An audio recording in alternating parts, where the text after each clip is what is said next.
Hi, it's Kimberly from Are You Awakening? Hopefully you can hear me okay. Good old YouTube always to throw us for a loop.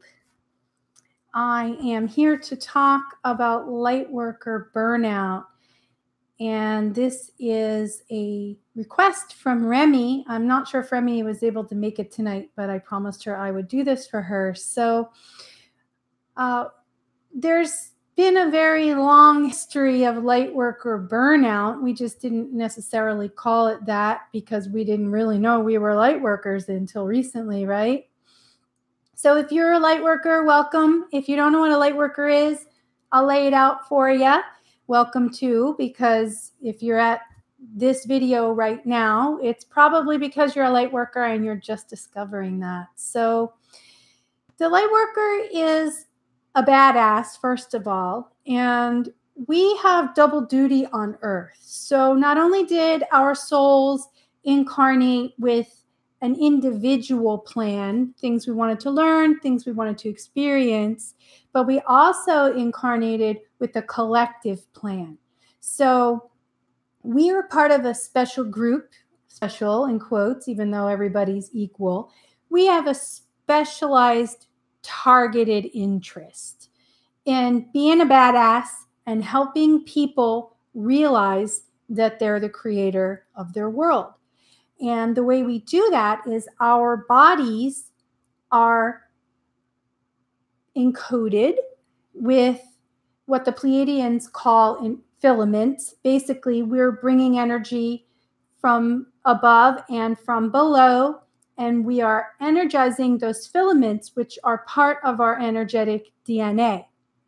And what that does is it allows us to distribute energy all over the place, wherever we are. So we are helping to uplift the collective everywhere that we go.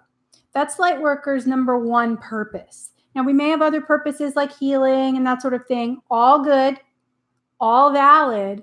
However, you don't necessarily have to be working in one of those fields to be a Lightworker. You can be anywhere, and you should be wherever you feel most comfortable, whether that's working in an office or selling clothes or whatever you're doing. Just send out that light wherever you are, and you do that by being authentic. So Lightworkers, we have that double duty, and we've been training for this for a very, very, very long time. All right. You don't just come into a body and say, I'm a Lightworker. This is something we have trained for. And part of the training was going through some really nasty shit and also going through some really good shit. So we're basically trained to live amongst everyone else under the conditions that they live under, experiencing the things that they experience, which can be pretty painful, right? And knowing that we still will succeed. We're still going to uplift ourselves. We're still going to find our power. And so by doing that, we're the way showers for those who are just coming into this now. So we are headed towards ascension on Earth. I think last I checked, when I asked my higher self, I channeled, we're about 70% of the critical mass, which is huge, by the way, because we're accelerating at such a fast rate that 70% will get to 100 pretty quickly, depending on how much work people want to do about improving their lives. So you as a Lightworker, you've been training for this, all right? You're ready.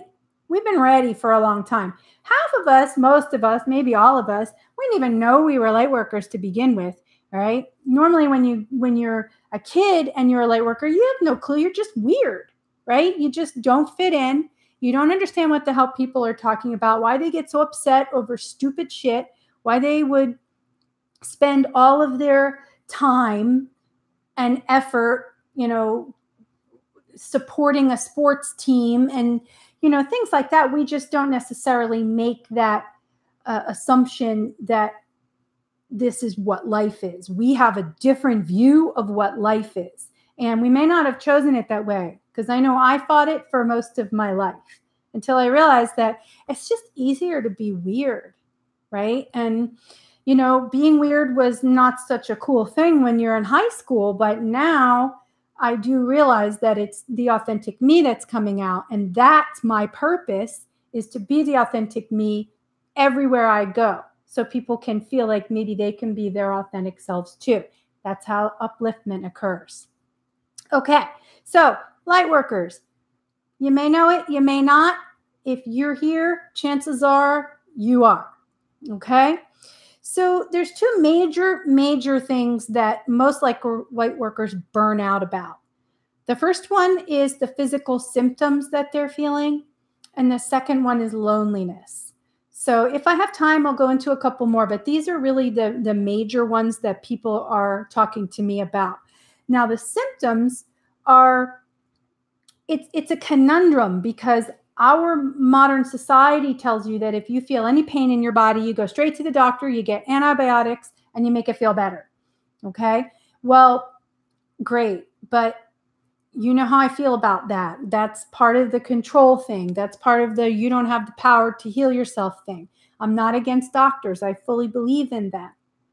Okay? But I don't believe in going to the doctor and getting antibiotics every single time just because they want to get you out of the office. So that said, our bodies start out carbon-based. And as we ascend, meaning we increase our vibration, we're turning into crystalline-based bodies, which means we're basically turning into light.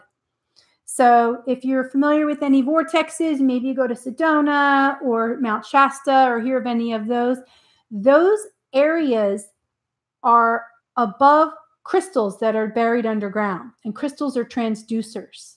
Okay, so we turning into crystalline entities are basically making ourselves better transducers of that light. So no wonder our bodies are freaking out, right? Holy crap. Right? So our bodies are getting all this energy and they're not exactly knowing what to do with it.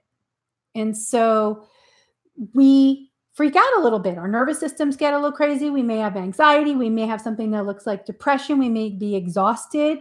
I mean, there are days when I sleep for 18 hours and I'm like, what the hell is wrong with me? But then I wake up and I'm fine. Okay. So these are things that can make you really feel disassociated, not only from your body, but from society too, because you can't exactly go to a party and say, well, I'm having the spiritual flu today. Right? You're going to get that look, that glazed eye look. Okay. And then you're going to find yourself alone. So that's what we've been up against for all of this time. Now, it's great when you and I can talk, because you say you have the spiritual flu. I totally get it. However, Lightworkers, there's roughly maybe 10 million of us on Earth. Okay, we're spread out pretty thin. And unless you're working on sharing this with someone, feeling comfortable sharing this with someone, then it can feel pretty daunting. You don't really know if you're going through a real sickness or a spiritual sickness and that sort of thing. So I get it. There are ways to transmute that energy, and most of it has to do with grounding. Most of it has to do with getting the hell out of the house. I know you have to spend a lot of time by yourself because people are weird. I get it. But get out of the house. I live in Los Angeles, so I can't necessarily just go, out to the woods at any time. But I will go to a coffee shop that has an outdoor patio, and I will I touch trees. I will touch the tree. I touch the tree and I'm grounding and I'm letting some of that energy go out. So those symptoms that you're feeling, hopefully they last no more than 3 to 5 days. If they do last longer than that and you're feeling it in your gut like you want to go to the doctor, go to the doctor. Try and ground yourself first. Try and see how you feel first. And you will start to notice the pattern that you'll have these symptoms, they'll go away. The next time they come back, you're like, oh, there it is again. Totally normal. So I see your questions, Alina, and I'm going to get to them in a second. We're going to get to your second question in a second. So there will be symptoms that will come and go. And Courtney sent me you've probably seen her on some of my videos. She said for a whole month she was itching. And that's a great example of crazy energy going through you and not knowing how to get out. So that would be something where you would learn how to ground, whatever that is. Stick your feet in water, go to the park, whatever that is. Me, I like to go to motorsports events. I like to see motorcycle racing and car racing, and that zips all the energy right out of me in a good way. So find whatever that is that makes you feel grounded. Those symptoms should subside. So the second one, you're not being annoying, Alina. Let me answer your first question. Alina's first question is, so are you saying that we heal ourselves and we heal other people with our vibes? That is absolutely correct. Okay. So the basis of life, and this may or may not be a big jump for some people, is you are creating everything. You are creating everything in your life. Every single thing that you see is created by you. Okay. That includes your body. And so it's a hologram. And when you are in the hologram and you're around other people, you're sending out those vibes. Yes, you are healing other people.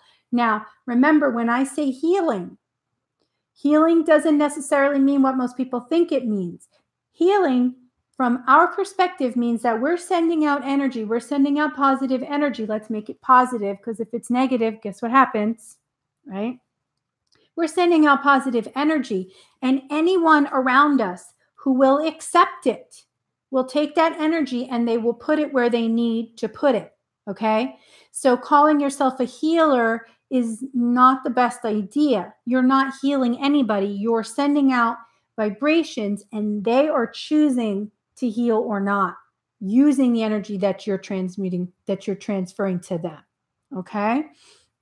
So the second thing I wanted to talk about was loneliness. And Alina, your question will come in here too. Loneliness is right up there with the symptoms, because 10 million, it sounds like that's a lot of light workers, but in a world full of almost 8 billion people, it's really not that many. And because we're spread all over the world, because we're supposed to be living with everybody else, they might be few and far between if you're not living in a city. Now, I live in Los Angeles, like I said, and sometimes I still can't reach out to someone at any time and speak how I really feel. Okay, everyone's on different levels. So the loneliness part has to do with frequency. And I've done some videos about, why you meet the people that you meet and why you lose friends. Well, as you're going through your upliftment, you're increasing your frequency, your vibration is changing. And the people that are in your life, if they're not somewhere near that range, they're going to be gone. Okay, they're going to vibrate out. Now, the good news is that you're going to meet people that are in your range. You're going to attract more that are in your range. And the more people that are awakening and doing this work, the more people there are going to be in your range. So that loneliness that we've been feeling all this time is going to alleviate itself, because there's going to be more people understanding what the hell we're talking about and what we're going through. Okay. So I'm getting a lot of contact from people who are just finally awakening, and they're finally kind of seeing through the illusion that what they were told was not true. Now they're starting to reach out for people who are thinking similarly to them. And so chances are you're going to start running into more of those people. So the time that you've been spending alone, whether you wanted to or not, was intentional on your part for most of us. And that's because a lot of the growth that we need to experience, it's not possible when you've got someone breathing down your neck, which is why a lot of us end up alone for a period of time, because we need to work on ourselves. And yeah, that's lonely. It absolutely is. No doubt about that. And that time is not forever. Okay. So if you're in that state right now where you're feeling that loneliness, know that it isn't forever, and know that you can reach out. Don't forget to ask for help. You're creating this entire world. You can speak out with intent and say, I want to meet people that are like-minded. I want to be put in a place where there are like-minded people. And that's going to happen for you. You do have to go out, or at least make an effort to meet up with people. And Lena, your second question is, are there groups outside that we can meet people going through the same thing? Yes. You might want to look on Meetup wherever you are in your area and look for healing circles, awakening circles, meditation circles. Sounds weird. It sounds all foofy, but usually once you get there, you realize that people are not all that different from you. I met some of my great friends, Stacy. Hello. I met her at a meetup about UFOs. And we hit it off because we had that common interest. So that doesn't necessarily mean that every single person that you're going to meet is going to become your friend. You're still not necessarily going to vibrate equally with them to an extent that you're going to feel comfortable talking about that. But you're going to put yourself in the situation to attract those people. Also, Facebook, not a fan. But if you're on Facebook, it's probably a savior for you. So some groups I would recommend maybe taking a look at. The event is happening now is a good group. There's about 60,000 people in there. So chances are you can find someone that's in your area to maybe talk with outside of that group. The Abraham Hicks groups, where Esther Hicks is channeling Abraham, which is a collective of non-physical beings. Always good people there, always solid people there. If you want to get a little bit more on the esoteric side and the alien part, the extraterrestrial part excites you like it does me, then you may want to look into Bashar, BASHAR.org. Bashar is another channeled being, and he's from 300 years in our future. So he's actually an actual physical being. And the people that I've met related to those groups, very down to earth, very willing to discuss things. And, you know, you're going to, as light workers, we have our own special language, right? And the whole idea of meeting people that are like you and feeling part of a group is to get with people who speak your language. All right. So I have a couple more things. I'm going to end this relatively soon, but I do have a couple things I want to add in my little handy book. Crying, please do. Cry as much as you can. Cry as often as you can, because what it does is it releases that resistance. And again, with the energy that you are bringing down, you need to release that resistance. The more resistance that you release, the better you're going to be aligned with source, and people will start coming back into your life. Okay? Cry. Cry anywhere you can, anywhere you need to. Cry. And one thing I did here was, are we ever going to be able to go back to normal? No, you are not. Okay? And the good news is that why would you want to be? Okay, first of all, I tried that. I was like, all right, I'm going to go watch Game of Thrones and I'm going to order out. And it was like the weirdest 2 minutes of my life. I couldn't do it. I couldn't even turn on the show. So you're not going to go back. Once you start letting light into your body, because that's what we're created for, you don't go backwards. You can't. Because you see the fallacy of the way that most people are living. They don't have a clue that they're creating their whole world, and they're doing it by default because they're not conscious that they're creating it. Now that you know you're creating it, you can't go back to not knowing. It's impossible. So the only way through this is through this. Go through it. Get through it. Alina, yes, you are known for crying, and that is a good thing. Crying is awesome. And you're going to be the new normal, by the way. So right now you're that way shower. Right now you're the weird one, but you are not going to be that weird one for long. So I know in the field, I have in the field television shows related to this and other things that I'm seeing coming up. These are going to be out in mainstream, and you are going to find more people speaking your language. So you're not going to be all that weird soon enough. Okay. And the last thing I wanted to mention is about creativity. Now, when you're feeling this crazy shit that you're feeling, it's a perfect time to be creative. If you're feeling depressed or you're feeling exhausted or you're feeling like your hands are going to buzz right off of your arms, perfect time to create, whatever that would be. If it's music, if it's poetry, if it's a website, if it's art, anything, dance, just create. Okay. This is your soul trying to speak through you. So let it speak through you. As light workers, we're letting source work through us. So allow it to happen, because that's another way for that energy to get through. And what a great idea is to have something that you can look at 5 years from now and say, oh my God, I thought the world was going to end. It sucked. And oh, I remember this piece of art. And you'll remember it with a passion, because you'll remember what you went through and that you're a badass. You made it through. Okay. So these next few years are going to be monumental for us as we see more people awaken to the stuff that we've been dragging along with us all this time, thinking that it was a burden. All right. So basically it's showtime. And welcome to showtime.